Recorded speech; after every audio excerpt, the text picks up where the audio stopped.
ધોરણ 12 સાયન્સનું improvement એક્ઝામનું result તમારું આવી ગયું છે. હવે ઇમ્પ્રુવમેન્ટ એક્ઝામના રિઝલ્ટ પછી ગુણ ચકાસણી અને પુનઃ અવલોકન માટે ઘણી બધી ક્વેરીઝ આવી રહી છે. આજના આ વિડીયોની અંદર હું તમને જણાવીશ કે ગુણ ચકાસણી કરી શકાય, પુનઃ અવલોકન કરી શકાય, બંનેમાં તફાવત શું છે, કઈ વસ્તુ એપ્લાય થઈ શકશે, બોર્ડનો પરિપત્ર આવી ગયો છે, કઈ તારીખ છે, કેવી રીતે એપ્લાય કરવાનું છે, તમામ માહિતી હું તમને આપવાનો છું. તો યસ દોસ્તો, મારું નામ છે પ્રિયેશ પટેલ. આપ સર્વેનું ખૂબ ખૂબ હાર્દિક સ્વાગત છે પ્રિયેશ વિદ્યાપીઠ પ્લેટફોર્મની ઉપર. તમે 12th સાયન્સની અંદર પ્રિયેશ વિદ્યાપીઠ પ્લેટફોર્મ પરથી ભણ્યા હતા. તમારા જુનિયર્સને કહેવાનો સમય આવી ગયો છે. આપણે ડેડિકેટેડ સ્ટાન્ડર્ડ 8, 9, 10th, 11, 12th ની નવી યુટ્યુબ ચેનલ બનાવી છે જેનું નામ છે પ્રિયેશ વિદ્યાપીઠ સ્કૂલ. તો ખાસ તમારા તમામ મિત્રોને પ્રિયેશ વિદ્યાપીઠ સ્કૂલ યુટ્યુબ ચેનલ વિશે શેર કરજો, આપણી ચેનલ શેર કરજો, જેથી આવનારા ભવિષ્યમાં તમને કદાચ કોઈ તકલીફ પડી હતી એ લોકોને તકલીફ ના પડે. હવે ગુજરાત બોર્ડની વેબસાઇટ ઉપર હું જઉં છું તો જે સર્ક્યુલર છે એ સર્ક્યુલર આવી ગયો છે. આ સર્ક્યુલર ઉપર આપણે પહેલા તો ચર્ચા કરી લઈએ.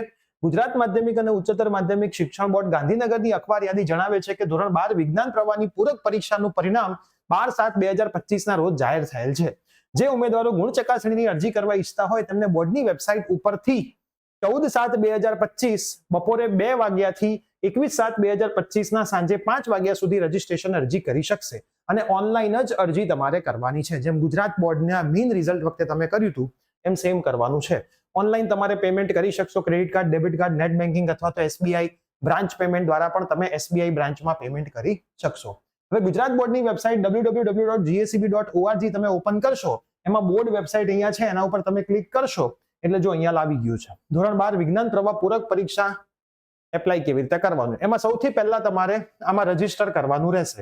રજીસ્ટરમાં તમારો સીટ નંબર નાખવાનો રહેશે જે હતો એ પૂરક પરીક્ષાનો, SID નંબર, તમારો mobile number, landline number, email ID, તમારું ડિસ્ટ્રિક્ટ, તાલુકો, address, pin code, date of birth કરીને રજીસ્ટર કરીને તમારા મોબાઈલ નંબર પર એક OTP આવશે. એ OTP તમારે કામ કરવાનો રહેશે. એના પછી તમારે શું કરવાનું રહેશે? અહીંયા તમારે સીધું એક વખત રજીસ્ટર થઈ જાય પછી સીટ નંબર, મોબાઈલ નંબર અને પાસવર્ડ નાખીને આમાં લોગિન કરીને તમારે એપ્લાય કરી લેવાનું હશે. આ સિમ્પલ ઘરે બેઠા એપ્લાય થઈ જશે. તમારે કંઈ જ કરવાની જરૂર નહીં પડે. હવે પુનઃ અવલોકન અને ગુણ ચકાસણી આ બંનેમાંથી ફક્ત એક જ ઓપ્શન ઇમ્પ્રુવમેન્ટ પરીક્ષામાં મળે જેને કહેવાય ગુણ ચકાસણી. પુનઃ અવલોકન મતલબ તમે જે જઈને તમને બોલાવ્યા હતા, તમે ત્યાં ગયા હતા અને પેપર ચેક કર્યા હતા એવું આમાં આવતું નથી. તમને ટોટલ ચેક કરી દેશે, કંઈક પ્રશ્ન ચેક કરવાનો રહી ગયો હશે તો એ ચેક થઈ જશે, બટ આટલું થતું હોય છે. પણ તમે તમારી મનની શાંતિ માટે જો કરાવવા માંગતા હોય તો તમે કરાવી શકો છો. હવે કદાચ તમે આખું વર્ષ ડ્રોપ લેવાનું વિચારી રહ્યા છો, ગુજરાતી મીડિયમ છે કે ઇંગ્લિશ મીડિયમ છે, અને તમારે અમારી ટીમ સાથે ભણવું હોય તો ઓફલાઈન ગાંધીનગર આપણી ઇન્સ્ટિટ્યૂટ છે, ત્યાં આવીને તમે ભણી શકો છો. પીજીની વ્યવસ્થા છે, હોસ્ટેલની વ્યવસ્થા છે. અને જો તમારે ઓનલાઈન અમારી સાથે ભણવું હોય તો આપણો ઓનલાઈન પ્લેટફોર્મ પર પણ કોર્સ અવેલેબલ છે. ડિસ્ક્રિપ્શન બોક્સની અંદર અમારા હેલ્પલાઇન નંબર આપેલા છે. અમારા નંબર ઉપર તમે કોન્ટેક્ટ કરીને વધારે માહિતી મેળવી શકો છો. આ વિડીયો તમારા તમામ ફ્રેન્ડ્સને શેર કરી દેજો. ગુણ ચકાસણીનું સ્ટાર્ટ થઈ ગયું છે, ફટાફટથી એપ્લાય કરવું હોય તો કરી શકે છે. આગળ એડમિશનની તમામ પ્રોસેસ આપણી ચેનલ ઉપર કન્ટિન્યુ ચાલવાની છે, તો જોતા રહેજો ચેનલને.